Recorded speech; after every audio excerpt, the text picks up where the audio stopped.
Bonjour Clara. Vous êtes cofondateur de Louis Dupont, une entreprise de management de transition. Exactement. Alors, on fait le point sur cette activité. Quels sont les atouts d'un bon manager de transition ?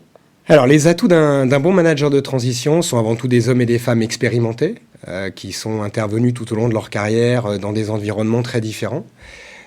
Qui sont capables aussi et qui ont été en capacité dans le passé, avant d'être manager de transition, de faire progresser les entités sur lesquelles ils étaient, finalement sur des contextes où il fallait mobiliser, engager, faire changer les gens. Ce sont aussi des gens qui ont un mindset extrêmement engagé. Ils sont dans une logique de contribution, puis dans une logique statutaire. Et ce sont des gens qui recherchent à un instant T de leur carrière, des projets de courte et de moyenne durée, 6-8 mois, pour apporter, dans un environnement donné, toute cette compétence. Précisément, dans quel contexte le faire intervenir ?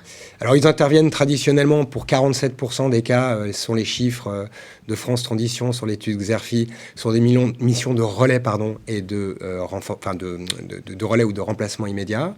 Il y a un grand nombre de missions aujourd'hui qui sont opérées dans le cadre de transformation, donc de projets de gouvernance ou de renfort de compétences. Et puis on a aussi d'autres missions qui sont liées à des moments de crise dans l'entreprise, donc du renforcement, du restructuring, du redressement, que ce soit dans des contextes de crise ou d'accélération de la croissance.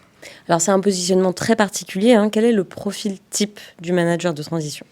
Alors ce sont souvent des gens qui arrivent au management de transition à un moment donné de leur carrière, où ils ont envie d'apporter leurs compétences spécifiques sur des missions à forte valeur ajoutée et de courte durée. Il y a un effet de lassitude qui peut parfois s'opérer quand on est en CDI, et à un moment donné de sa carrière, même si on y vient parfois par accident, on y reste souvent par conviction ensuite, par intérêt du métier et des fonctions. Je dirais qu'un bon manager de transition, ou les atouts d'un manager de transition, c'est quelqu'un qui est agile.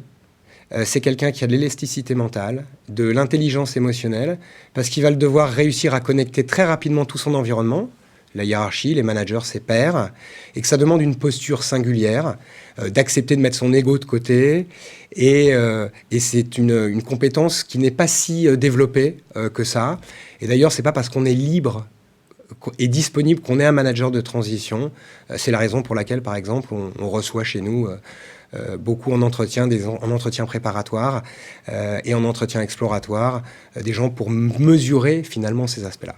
Il n'est pas manager de transition qui veut. Non. Très bien. Merci pour vos éclairages, Jean-Marc.